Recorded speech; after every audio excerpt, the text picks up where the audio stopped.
You had another question from Joe B, who I assume is Joe Burrow. Thanks for reading, Joe. Appreciate you getting the reading in during training camp. But he said, with the Big Ten adding Oregon and Washington, could this be the realignment round that finally puts Notre Dame in a conference? And how does Notre Dame take a now or never approach from the Big Ten?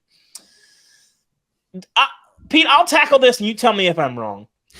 This is a very common question that I think has come up in this round of realignment, and I truly don't understand it.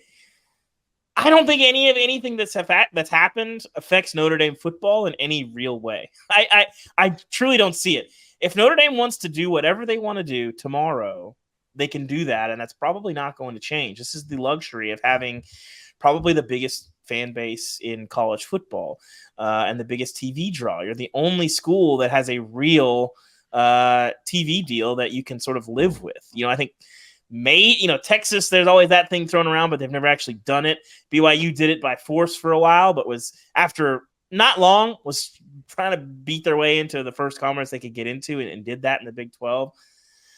I kind of don't think anything that's happened in the last 5 years has changed or affected anything that Notre Dame thinks about football independence. The other sports are a little more complicated, which you hit on, but am I wrong that if I'm Notre Dame, I'm looking at all the moves the last 5 years and combined with the expanded playoff, I'm kind of shrugging and calling up my buddies at NBC and saying, hey guys, how's it going? Let's go play golf this week.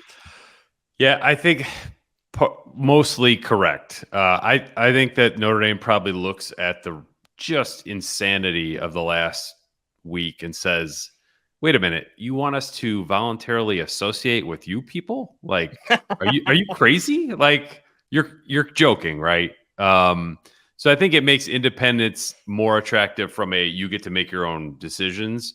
But I think what really has affected Notre Dame and its ability to be independent or not in the last, in this last cycle, it's the Big Ten TV deal and it's the SEC TV deal, because if those two leagues pull away to such a point that NBC is unwilling to match or cannot match, get Notre Dame close to those leagues from a revenue point of view, then maybe the Big Ten looks all right. But talking to people around Notre Dame, if they can get within $10 to $15 million of those leagues, and that's you take NBC plus the revenue you get from the ACC, if you combine those together and you're $10 to $15 million short of the Big Ten or the SEC, then Notre Dame they're fine with that. They'll live with that. They'll sort of pay that independent tax. But that if the SEC numbers and the Big Ten numbers get to a point where NBC is like, you know what, we're not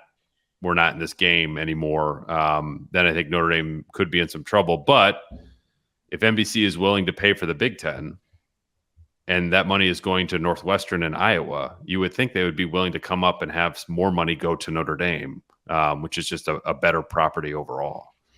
Yeah, I think in general, there's a very interesting conversation to be had that we've already seen in the last, I'm trying to think how far back to go. I will just say 5 years, that if you were under any,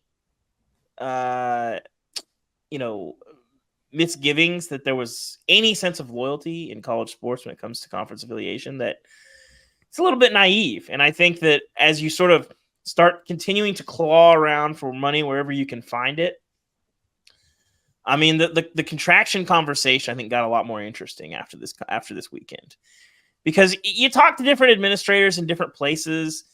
And I've had a few conversations here and there over the last couple of years about, what do you think? Is that something?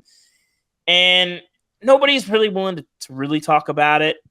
But if you're an AD or a president at a Northwestern or at a Vanderbilt or at a Rutgers, how are you not nervous?